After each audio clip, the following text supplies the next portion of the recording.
स्वर्णोदयदीप्तिम् अखिलभुवनचैतन्यप्रसारम्।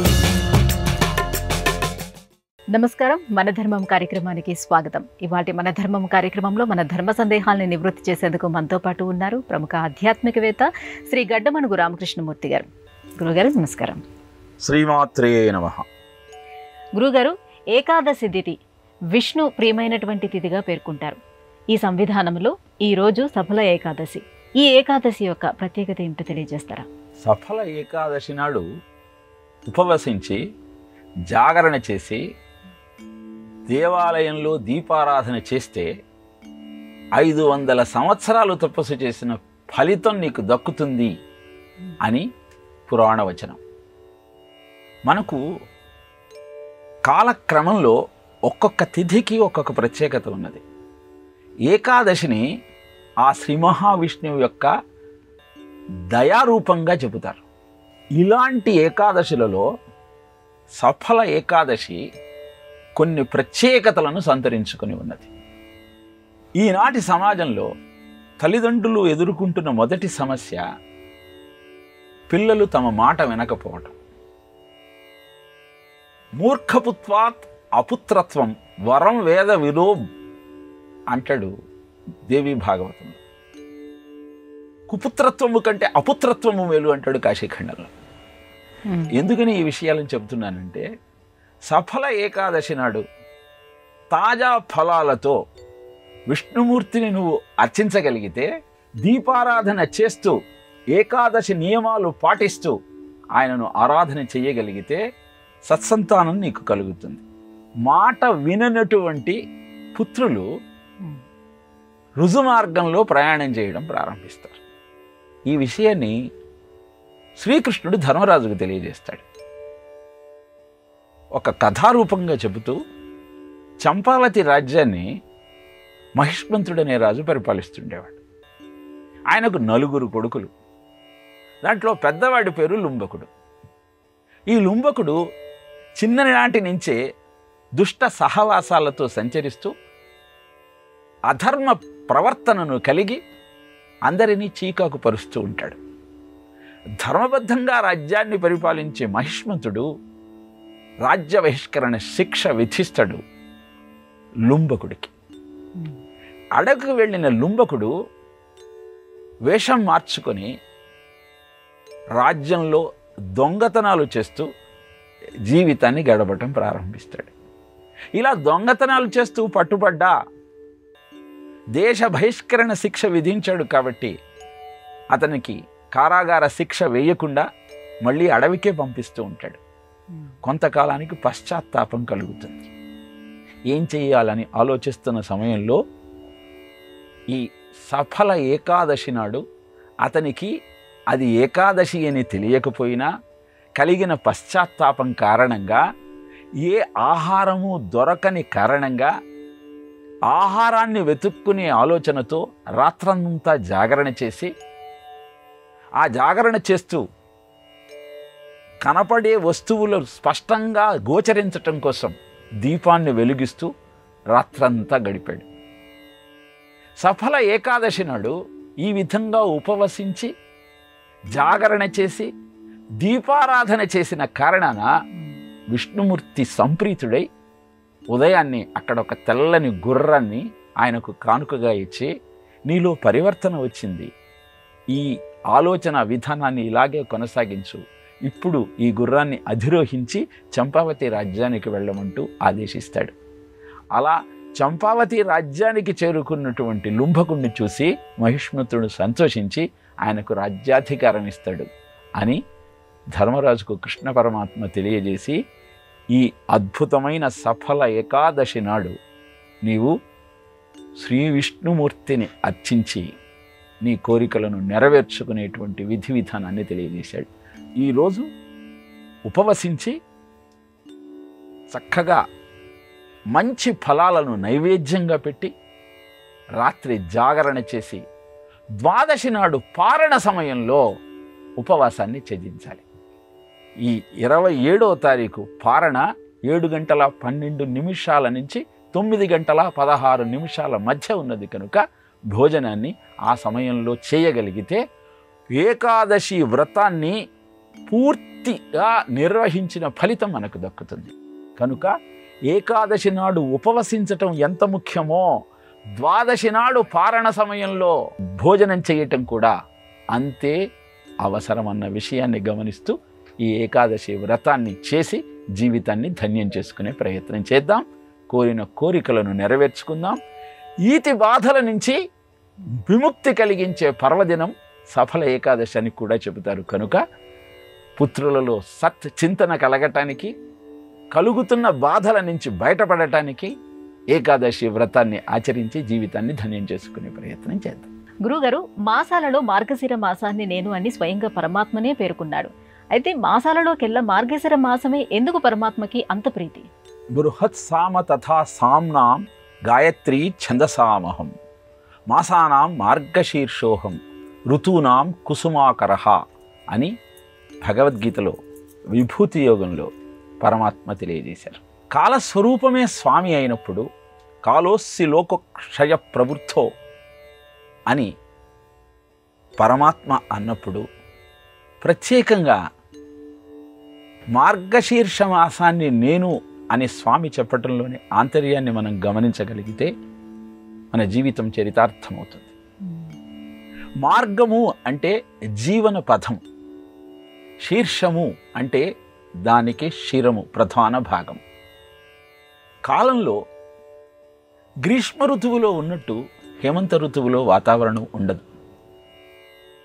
వాతావరణానికి, సూర్యచంద్రుల గమనానికి అనుగుణంగా నీ దైనందిన జీవితాన్ని మార్చుకుంటూ ఆచరించాల్సినటువంటి నిత్య నైమిత్తిక కర్మలను ఆచరిస్తూ నువ్వు నిర్వహించాల్సిన ధర్మాన్ని నువ్వు సక్రమంగా నిర్వహించగలిగితే ఉత్తమోత్తమమైన స్థితికి నీవు చేరుకోగలుగుతావు అని చెప్పటం కోసం దానికి అనువైన ముహూర్తము మార్గశీర్ష మాసము అని తెలియచేస్తూ ఆ మార్గశిర శుద్ధ ఏకాదశి నాడు అర్జునుడికి కర్తవ్యాన్ని విస్మరించి శోకంతో మునిగిపోయిన నేపథ్యంలో భగవద్గీతను ఉపదేశించారు పరమాత్మ. మార్గశిర మాసంలో జీవుడు తాను అనుసరించాల్సినటువంటి కర్మల యొక్క ఔన్నత్యాన్ని తెలియజేస్తూ కర్మ పథానికి ప్రాధాన్యత ఇస్తూ ఏ విధంగా వాటిని నిర్వహించాలన్నటువంటి సత్యాన్ని తెలియజేసినటువంటి కథనాలు మనకు కనపడతాయి. దానికి ఉదాహరణగానే గీతా జయంతి మనం జరుపుకున్నాం, దత్త జయంతి జరుపుకున్నాం. గురువులకు ఎలాంటి ప్రాధాన్యత ఉంటుందో తెలుసుకోగలిగాం. ఇలా అన్నపూర్ణ జయంతి, కాలభైరవ జయంతి ఇవన్నీ కూడా మార్గశీర్ష మాసంలోనే రావడానికి కారణం ఏమిటి అంటే ఏ ఆరాధన, ఏ ఆలోచన, ఏ ఆచరణ నీకు అభ్యుదయాన్ని ప్రసాదిస్తుందో అలాంటి ఆచరణకు, అభ్యుదయానికి సుముహూర్తమే మార్గశిర మాసం. ఎందుకంటే రోజులో 30 ముహూర్తాలు ఉన్న బ్రాహ్మీ ముహూర్తానికి ఉన్న ప్రాధాన్యత ఇతర ఏ ముహూర్తానికి లేదు. అలానే సంవత్సరంలోని 12 నెలలలో తెలతెలవారుతున్నటువంటి బ్రాహ్మీ ముహూర్తమే సంవత్సరానికి ఈ మార్గశీర్ష మాసం. అందుకే మనం నగర సంకీర్తనలతో ఆ శ్రీ మహావిష్ణువును ఆరాధన చేస్తాం.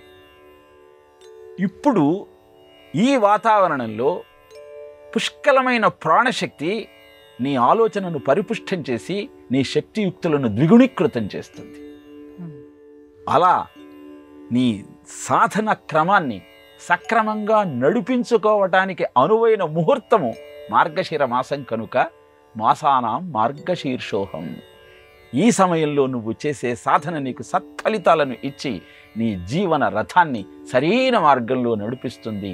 దానికి నేను అందించిన జ్ఞానాన్ని నువ్వు స్వీకరించి నీ జీవితాన్ని సరైన పథంలో నడుపుకునే ప్రయత్నం చేయమని చెప్పటం కోసమే మాసానాం మార్గశీర్షోహం అంటూ తన యొక్క రూపాన్ని మార్గశీర్ష మాసంగా తెలియజేస్తూ మనకు జ్ఞానబోధ చేశారు పరమాత్మ. గురువుగారు, యాగాలలో చండీ యాగానికి ఎంతో ప్రత్యేకత ఉంది. ఈ పరంపరలో శతచండీ యాగం యొక్క ప్రత్యేకతను ఎలా విశ్లేషించుకోవాలి? మార్కండేయ పురాణంలో 578 శ్లోకాలతో 700 మంత్రాలతో దుర్గా సప్తశతి, చండీ సప్తశతి మనకు దర్శనమిస్తుంది. జీవితంలో ఉత్కృష్టమైన కార్యక్రమాన్ని సాధించాలి, లక్ష్యాన్ని చేరుకోవాలి అన్న సంకల్పం నీలో కలిగినప్పుడు దానికి కావలసిన శక్తిని అందుకోవటం కోసం చండీ యాగం చేస్తారు. చండీ అంటే తీవ్రమైన అనే అర్థం ఉన్నది. దేవీ భాగవతంలో శుంభ నిశుంభులు మరణమే లేకుండా జీవనం గడపాలన్న సంకల్పంతో బ్రహ్మదేవుడి గురించి కఠోరమైన తపస్సు చేస్తారు. ప్రత్యక్షమైన బ్రహ్మదేవుడు జాతస్య మరణం ధ్రువం, అది తప్ప ఇంకేమైనా కోరుకోమంటే స్త్రీ చేతిలో తప్ప ఇంకా ఎవరి చేతిలో కూడా మాకు చావు లేకుండా వరం ఇవ్వమంటారు. స్త్రీ అబల కనుక నన్నేమీ చేయలేదు అన్న భావనతో. అలాంటి ఆసురీ గుణాలకు స్వస్తి చెప్పి శంభ నిశుంభులను వారి సైన్యాధిపతులైన చండ ముండాసురులను సంహరిస్తుంది జగన్మాత. అలా ఆ వృత్తాంతాన్ని తెలియజేస్తూ యాదేవి సర్వభూతేషు నిద్రారూపేణ సంశ్రిత నమస్తస్యై నమస్తస్యై నమస్తస్యై నమో నమః. యాదేవి సర్వభూతేషు క్షుధారూపేణ సంశ్రిత నమస్తస్యై నమస్తస్యై నమస్తస్యై నమో నమః. యాదేవి సర్వభూతేషు ఛాయారూపేణ సంశ్రిత నమస్తస్యై నమస్తస్యై నమస్తస్యై నమో నమః. యాదేవి సర్వభూతేషు విద్యారూపేణ సంశ్రిత నమస్తస్యై నమస్తస్యై నమస్తస్యై నమో నమః అంటూ అద్భుతమైన ఆ మంత్రాలతో హోమగుండంలో నీవు ఆజ్యాన్ని సమర్పిస్తూ అగ్నిర్వై ముఖా దేవాహ, దేవతలను ప్రీతి చెందించగలిగితే శక్తి సంధానే శరీర ఉత్పత్తి. ఆ శక్తి నీ దేహంలోకి ప్రవేశించి కొత్త శక్తి నీలో ఉత్పన్నమవుతుంది. ఏ యజ్ఞం చెయ్యాలన్నా ప్రాకృతిక శక్తి, పదార్థ శక్తి, దీక్షాశక్తి, మంత్రశక్తి, తపోశక్తి, ఈ 5 కావాలి.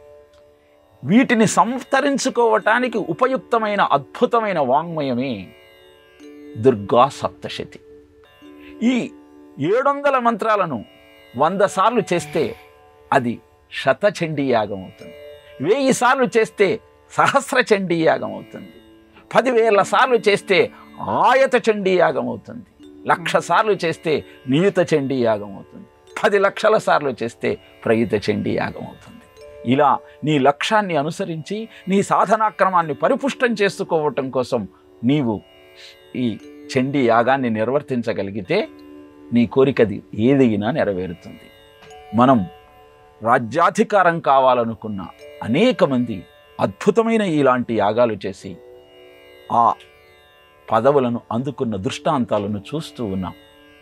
కనుక కోరికలను నెరవేర్చుకొని కష్టసాధ్యమైన లక్ష్యాన్ని నెరవేర్చుకోవటం కోసం శతచండీ యాగాన్ని మించినటువంటి సాధన మరొక్కటి లేదు. ఆ తల్లిని కీర్తిస్తూ శక్తిని సంతరింపచేసుకుంటూ జీవితాన్ని అద్భుతంగా మార్చుకునే ప్రయత్నం చేద్దాం.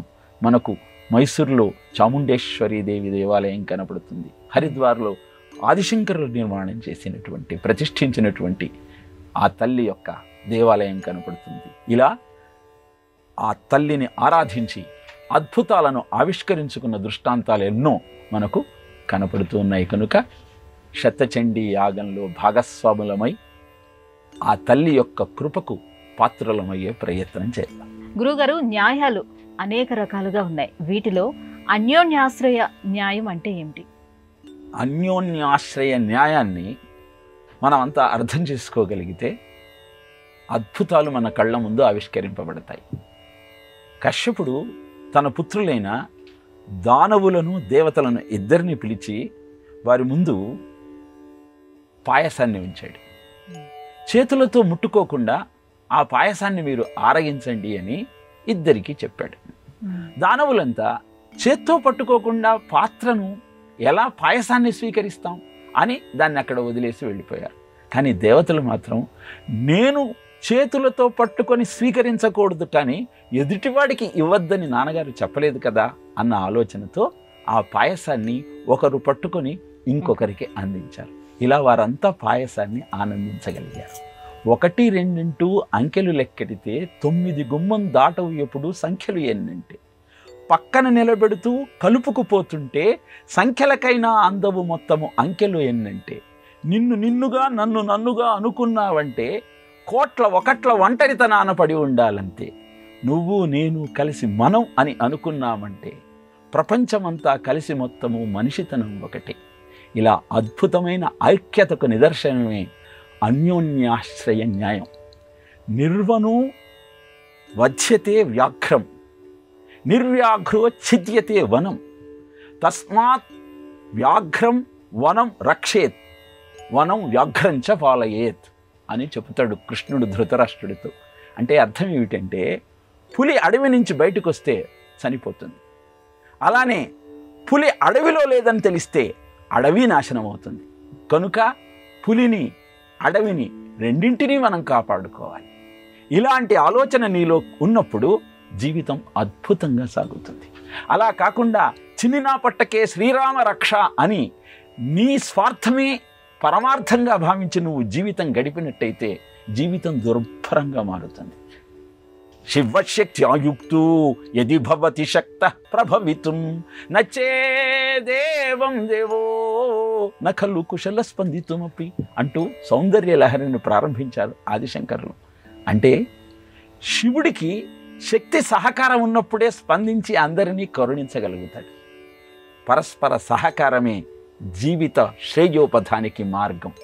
మావో సేటింగ్ చైనాలో పిచ్చుకలన్నీ ధాన్యాన్ని నాశనం చేస్తున్నాయని చెప్పి పిచ్చుకలను చంపమని ఆర్డర్ పాస్ చేశాడు. పిచ్చుకలన్నీ చనిపోయాయి. ఆ తర్వాత పంటే ఇంటికి రాలేదు. కారణం, పిచ్చుక లేని కారణాన మిడతలన్నీ పంటను నాశనం చేశాయి. కనుక భారతీయ జీవన విధానంలో లోకా సమస్తా సుఖినో భవంతు అన్న భావన ఉంటుంది. కానీ నా ప్రయోజనానికి ఎదుటివాడు అడ్డం వస్తున్నాడు కాబట్టి వాడిని అంతం చెయ్యాలన్న ఆలోచన కనపడదు. పంచుకు తింటం భారతీయత, ఉంచుకు తింటం పాశ్చాత్యత. కనుక మన యొక్క జీవన విధానాన్ని, ప్రాచ్య ఆలోచన సంవిధానాన్ని జీవితానికి అన్వయించుకుంటూ అద్భుతమైన శ్రేయస్సును పొందమని చెప్పేదే అన్యోన్యాశ్రయ న్యాయసూత్రం. దాన్ని అర్థం చేసుకుందాం, జీవితాన్ని అద్భుతంగా గడిపే ప్రయత్నం చేద్దాం. గురుగారు, మరో సందేహం. పూజా ప్రక్రియలలో మానస పూజకు ఎంతో ప్రత్యేకత ఉందంటారు.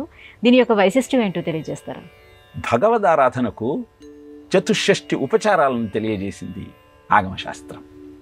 64 చెయ్యలేకపోతే షోడశోపచారాలను చెయ్యమంది. షోడశోపచారాలు నీకు కుదరకపోతే 5 పూజలను చెయ్యమని చెప్పి. మరి ఇవేవీ చెయ్యలేని స్థితిలో నువ్వు ఉన్నప్పుడు మయ్యేవ మనాధత్స్వ మై బుద్ధిం నివేశయ నివశిష్యసి మయ్యేవ అత ఊర్ధ్వం న సంశయ.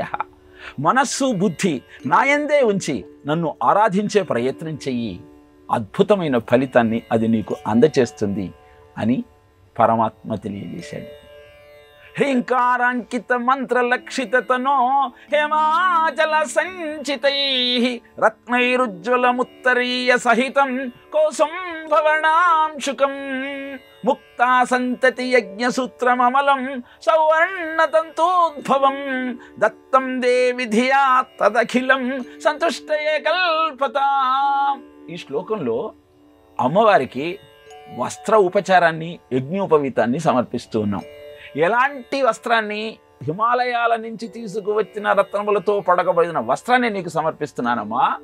అలానే ముత్యములతో చేసిన యజ్ఞోపవీతాన్ని నీకు మనస్సు ద్వారా సమర్పిస్తున్నాను, స్వీకరించి నన్ను కటాక్షించు. ఈ శ్లోకంలో ఏ పదార్థము నీ దగ్గర లేకపోయినా మానసికంగా ఆ తల్లిని తలుచుకుంటూ వీటన్నింటినీ ఉపచారాల ద్వారా నీకు సమర్పిస్తున్నానన్న భావనతో ఆమెను ఆరాధించగలిగితే ఆ తల్లి తప్పక కటాక్షిస్తుంది. కావలసినది పదార్థం కాదు, నీ జీవితాన్ని ప్రసాదంగా మలిచి ఆమెకు అర్పించేటువంటి నీ ఆలోచన విధానం. దాన్ని నువ్వు మనసులో పెంచుకున్నప్పుడు మానసిక పూజ ద్వారా ఆ తల్లిని మనం సంతృప్తులను చేయవచ్చు. కానీ మానసిక పూజలో కూడా భౌతికంగా 5 పూజలను కనుక, ఉపచారాలను కనుక నువ్వు చేయగలిగితే అది నీకు తొందరగా ఫలితాన్ని అందజేస్తుంది అని మానసిక పూజ చేస్తున్నప్పటికీ గంధము, పుష్పము, ధూపము, దీపము, నైవేద్యము ఈ 5ంటిని నువ్వు అందించే ప్రయత్నం చేయమని చెప్తారు. ఇలా ఆత్మాత్వం గిరిజామతి సహచరా ప్రాణా శరీరం గృహం పూజాతే విషయోపభోగ రచన నిద్ర సమాధి స్థితి అంటూ మనము మానసిక పూజ ద్వారా శివుణ్ణి ప్రసన్నం చేసుకునేటువంటి విధానం మనకు చెప్పబడింది. కనుక పదార్థం లేనప్పుడే మనస్సును ఆ స్వామికి అర్పించి ఆయనను అర్చించే ప్రయత్నం చేద్దాం. అదే మానసిక పూజ యొక్క విశిష్టత. గురువుగారు, వివాహాది శుభకార్యాలకు ముహూర్తాన్ని నిర్ణయించేటప్పుడు ఎటువంటి దోషాలని పరిగణలోకి తీసుకోవాలి? ఏదైనా శుభకార్యాన్ని నిర్వర్తించేటప్పుడు ముహూర్త నిర్ణయం చాలా సంక్లిష్టమైనది. అసలు ముహూర్తం ఎందుకు అంటే మానవ ప్రయత్నానికి ప్రకృతి శక్తి తోడు కావటం కోసం అనువైనటువంటి సమయమే ముహూర్తంగా చెప్పబడింది. మరి ప్రకృతిలో ఉన్నటువంటి గ్రహముల యొక్క ఆనుకూల్యత నీకు సిద్ధించాలి అంటే వాటి యొక్క స్థితిగతులు ఏ విధంగా ఉంటే నీ కార్యక్రమం నిర్విఘ్నంగా నెరవేరబడుతుందో నువ్వు ముందరే ఆలోచన చేయాలి. అందుకే 21 దోషాలను లేకుండా ముహూర్త నిర్ణయం చేయమని చెప్పింది. పంచాంగ విశుద్ధిహీన దినకృత్ సంక్రాంత్య పాపీనాం షడ్వర్గ కునవాంశ కోష్టమ కుజ షట్వం భృగోకర్తరీ అని 4 శ్లోకాలలో పరాశర సంహితలో ఈ దోషాలన్నింటినీ వివరంగా చెప్పాడు. దానిలో కొన్ని ముఖ్యమైన వాటి గురించి మనం చర్చించుకునే ప్రయత్నం చేద్దాం. మొట్టమొదట పంచాంగ విశుద్ధహీన అంటే ప్రతి తిథికి ఒక ప్రత్యేకత ఉన్నది. ఆ తిథి నాడు, ఆ నక్షత్రం నాడు ఆచరించాల్సినటువంటి కార్యక్రమాలు ఉన్నాయి. ఉదాహరణకు కృష్ణ పాడ్యమి కొన్ని కార్యక్రమాలు చేయవచ్చు, కానీ ఉపనయనం, అక్షరాభ్యాసం ఆ రోజు చేయకూడదు. ఇలా పంచాంగ విశుద్ధహీన లేకుండా సంక్రమణం ప్రతి నెలలో సూర్యుడు ఒక రాశి నుంచి ఇంకొక రాశికి వెళతాడు కనుక ఆ పగలు లేకుండా, అష్టమ కుజుడు లేకుండా, శుక్రుడు 6 లేకుండా, వర్జం లేకుండా, దుర్ముహూర్తం లేకుండా ఆ ముహూర్త సమయంలో పాపగ్రహ ఆధిపత్యం లేని నవాంశను స్వీకరిస్తూ మనం గనక ముహూర్తాన్ని నిర్ణయించగలిగితే అది శుభ ఫలితాలను మనకు అందిస్తుంది. గురుగారు, ఇవాటి మన ధర్మం కార్యక్రమంలో మాకు వచ్చినటువంటి ఈ ధర్మ సందేహాలన్నీ కూడా నివృత్తి చేసినందుకు ధన్యవాదాలండి. కృష్ణార్పణం. ఇది ఇవాటి మన ధర్మం కార్యక్రమం. రేపటి మన ధర్మం కార్యక్రమంలో మళ్ళీ కలుసుకుందాం. నమస్కారం. ఈ కార్యక్రమాన్ని తిరిగి చూడాలనుకుంటే www.youtube.com/ETV Life Spiritual లో చూడవచ్చు.